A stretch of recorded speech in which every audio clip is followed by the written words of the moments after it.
प्यारे विद्यार्थियों, sacred hearts की हिंदी कक्षा में आप सभी का स्वागत है। प्यारे बच्चों, आज हम लोग रस के भेद के साथ जुड़ेंगे। आज हम लोग जानेंगे कि रस के कौन कौन से भेद हैं एवं उनके उदाहरण। रस के भेद। रस के मुख्यतः 9 भेद होते हैं। बाद के आचार्यों ने 2 और भावों को स्थायी भाव की मान्यता देकर रसों की संख्या 11 बताई है। ये रस निम्नलिखित हैं। श्रृंगार रस। जब नायक नायिका के मन में एक दूसरे के प्रति प्रेम उत्पन्न होकर विभाव, अनुभाव तथा संचारी भावों के योग से स्थायी भाव रति जागृत हो तो श्रृंगार रस कहलाता है। श्रृंगार रस को रसराज भी कहा जाता है। इसका स्थायी भाव रति है। इसके 2 भेद होते हैं। पहला आपका संयोग श्रृंगार और दूसरा वियोग श्रृंगार। वियोग श्रृंगार को विप्रलंभ श्रृंगार भी कहते हैं। संयोग श्रृंगार। नायक व नायिका का मिलन संयोग श्रृंगार कहलाता है। उदाहरण के लिए, तन संकोच मन परम उछाहू, गूढ़ प्रेम लखी परह न काहू, जाई समीप राम छवि देखी, रही जनु कुंवारी चित्र अनुरेखी। इन पंक्तियों में स्थायी भाव रति है। आश्रय नायिका अर्थात सीता जी हैं। विषय नायक अर्थात श्री राम। उद्दीपन समीप जाना, छवि देखना। संचारी भाव सीता जी का जड़वत रह जाना। वियोग श्रृंगार। जहाँ नायक और नायिका के वियोग का वर्णन हो वहाँ वियोग श्रृंगार होता है। उदाहरण के लिए, विरह का जलजात जीवन, विरह का जलजात, वेदना में जन्म करुणा में मिला आवास, अश्रु चुनता दिवस इसका, अश्रु गिनती रात जीवन, विरह का जलजात। स्थायी भाव रति। आश्रय नायिका। विषय नायक। उद्दीपन नायक से दूरी। अनुभाव वेदना पीड़ा का अनुभव करना। संचारी भाव विलाप करना, रोना आदि। करुण रस। जब प्रिय या मनचाही वस्तु के नष्ट होने या उसका कोई अनिष्ट होने पर हृदय शोक से भर जाए तब करुण रस जागृत होता है। उदाहरण, मेरे हृदय के हर्ष, हाँ अभिमन्यु अब तू है कहाँ। स्थायी भाव शोक। आश्रय द्रौपदी। विषय अभिमन्यु। उद्दीपन शोकाकुल वातावरण। अनुभाव रोना विलाप करना। संचारी भाव द्रौपदी का अभिमन्यु को याद करना, बीच बीच में जड़ हो जाना आदि। अगला रस है आपका वीर रस। युद्ध अथवा किसी कठिन कार्य को करने के लिए हृदय में निहित उत्साह, स्थायी भाव के जागृत होने के प्रभाव स्वरूप जो भाव उत्पन्न होता है उसे वीर रस कहा जाता है। उदाहरण के लिए, चढ़त तुरंग चतुरंग साज शिवराज, चढ़त प्रताप दिन दिन अति जंग में, भूषण चढ़त मरहट अन्न के चित्त चाव, खग खुली चढ़त है अरिन्य के अंग में। भौसला के हाथ गढ़ कोट है चढ़त, अरि जोट है चढ़त एक मेरु गिरि श्रृंग में, तुर कान गम व्योम यान है चढ़त बेनु, मन है चढ़त बदरंग अवरंग में। इन पंक्तियों में स्थायी भाव उत्साह है। आश्रय शिवराज। विषय औरंगजेब और तुरक। उद्दीपन शत्रु का भाग जाना, मर जाना। अनुभाव घोड़ों का चढ़ना, सेना सजाना, तलवार चलाना। संचारी भाव उग्रता, क्रोध, चाव, उत्साह आदि। अगला रस है आपका विभत्स रस। विभावों, अनुभावों तथा संचारी भावों के मेल से घृणा स्थायी भाव जागृत होकर विभत्स रस को जन्म देता है। उदाहरण के लिए, सिर पर बैठियो काग, आँख दो खात निकारत, खींचत जीभहि श्यार अतिहि आनंद कर धारत, गीध जांघ कह खोदी खोदी कै मांस उचारत, स्वान आंगुरिन काटी काटी कै खात विचारत, बहु चील नोच ले जात, तुच मोद भरियो सबको हियो, मनु ब्रह्म भोज जजिमान को, आज भिखारिन कह दियो। इन पंक्तियों में स्थायी भाव है जुगुप्सा। आश्रय देखने वाला। विषय मृत शरीर।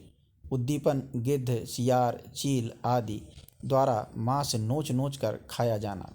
अनुभाव घृणा। संचारी भाव दीनता, निर्वेद आदि। अगला रस है आपका शांत रस। सांसारिक वस्तुओं से विरक्ति तथा सात्विकता का वर्णन ही शांत रस है। उदाहरण के लिए, मन मस्त हुआ फिर क्यों डोले, हीरा पायो गाठ गठियायो, बार बार वाको क्यों खोले। स्थायी भाव वैराग्य। आश्रय कवि। विषय ईश्वर। उद्दीपन ईश्वर भक्ति सुलभ वातावरण। अनुभव ईश्वर की भक्ति में लीन होना। धन्यवाद करना, गाना। संचारी भाव प्रसन्नता, विस्मय आदि। अगला रस है आपका हास्य रस।